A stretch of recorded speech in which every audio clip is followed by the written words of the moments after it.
There's loads of speculation that the 25% pension tax-free lump sum is going to be cut in the next budget.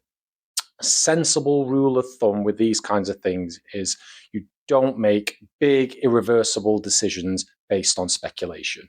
Quick reminder of the rules is that you can usually take up to $268,275 tax-free across all your pensions. This can be higher if you have any protections. Simple number, serious consequences. Budgets change, but your retirement plans need to be deliberate. So just press pause, weigh up the risks, then act. Important thing to note is that you can't take your tax-free cash, then recontribute it and expect your allowances to be restored and it to unwind all the HMRC tax treatment. Cancellation rights don't apply to simply taking tax-free cash. If you take your tax-free cash and recontribute it to your pension, you might fall foul of HMRC's recycling rules. Then you're in a world of bother. HMRC would treat this contribution as an unauthorised payment and it could attract a tax charge of up to 55%. Then there's the opportunity cost to think about. So whilst your money is invested in a pension, any growth, any income, any gains are all tax exempt.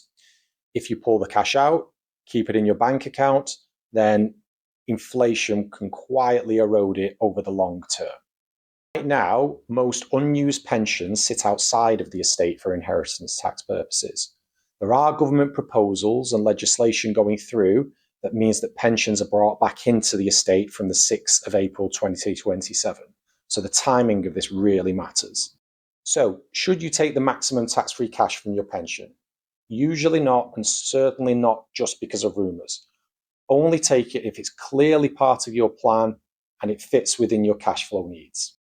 Here's a bonus tip to what we are saying you might want to think about before the budget. If you were thinking of making significant contributions and they're affordable and you've got the annual allowance to do so, you might want to bring those forward before the budget. As a reminder, the standard annual allowance is £60,000 per person, but this can be reduced down to as low as £10,000 if you've triggered the money purchase annual allowance or you're a high earner with adjusted income of over 260 grand.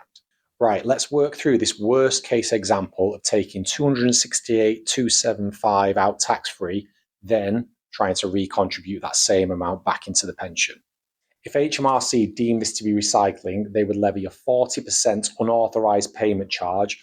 This would cost £107,410.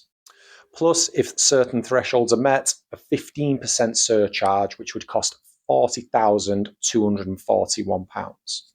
That's £147,551 in pension taxes deducted from the plan. Hope that was useful. If you're based in the Cotswolds and want to get your pre-budget game plan together, visit us at Abode Financial Planning and book in a chat.